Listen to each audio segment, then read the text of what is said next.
too skinny, Ty said, glancing down at his thin legs. Deion Sanders was skinny, but if you're the fastest man on the planet, it doesn't matter. Who's Deion Sanders?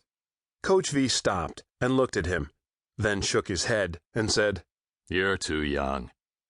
Ty swung the old pillowcase his aunt made him use for a book bag over his shoulder and hustled to keep up. My older brother plays football. Great, the coach said.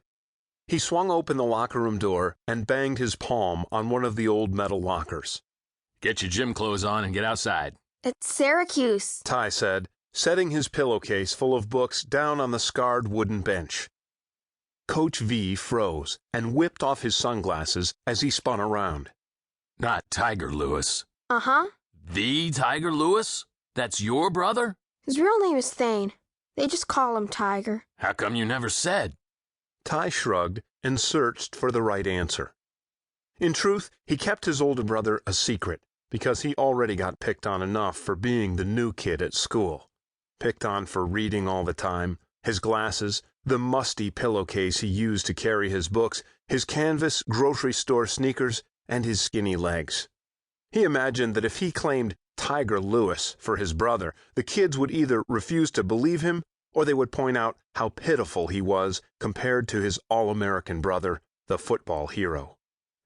In truth, it sometimes seemed to Ty that he only imagined Tiger Lewis was his brother. The two of them were so far apart in age, 10 years, that they really didn't know each other that well. Ty had been 8 when Thane went off to college. Since then, he only got to see his older brother on holidays or family vacations. 2 weeks every summer, their mom and dad used to take them camping, once in July, once in August. The memory of those times flashed in his mind like dreams, being out in a small boat, just him and Thane, or climbing a rocky mountain trail, Thane reaching down to help him, the veins protruding from his muscular forearms. When they were together, Thane, or Tiger as everyone called him now, would share his knowledge with Ty. He'd tell stories with lessons and say that he wanted Ty to learn from the mistakes he'd already made.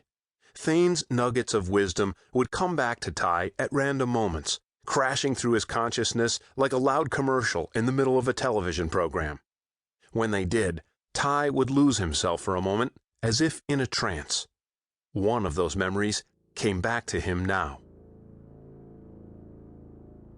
He and Thane stood on the bare face of a massive rock atop Bald Mountain in the middle of the Adirondacks, waiting for their parents to catch up. Clouds floated by in their blue field. Lakes glittered below, gems nestled into the pine trees. A warm breeze cooled the sweat on their faces, and the scent of balsam floated by.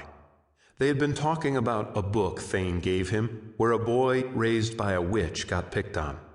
Thane said he knew what that boy felt like. No one ever picked on you, Ty had said.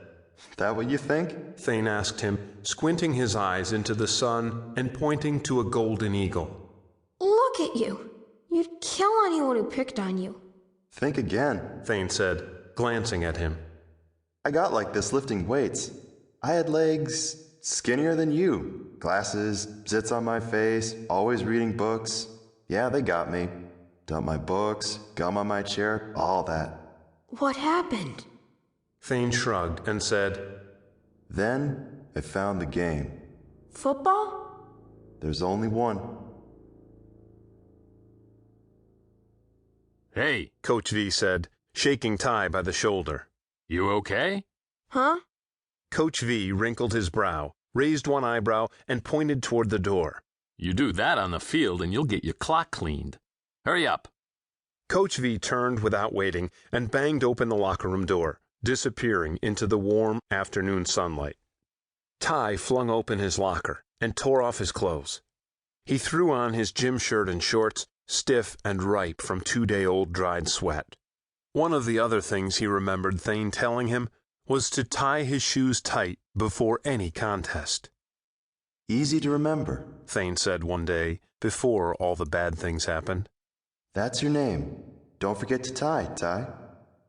Ty put his left foot on the bench and bent over, pulling the laces snug and retying the sneaker so that it hugged his foot.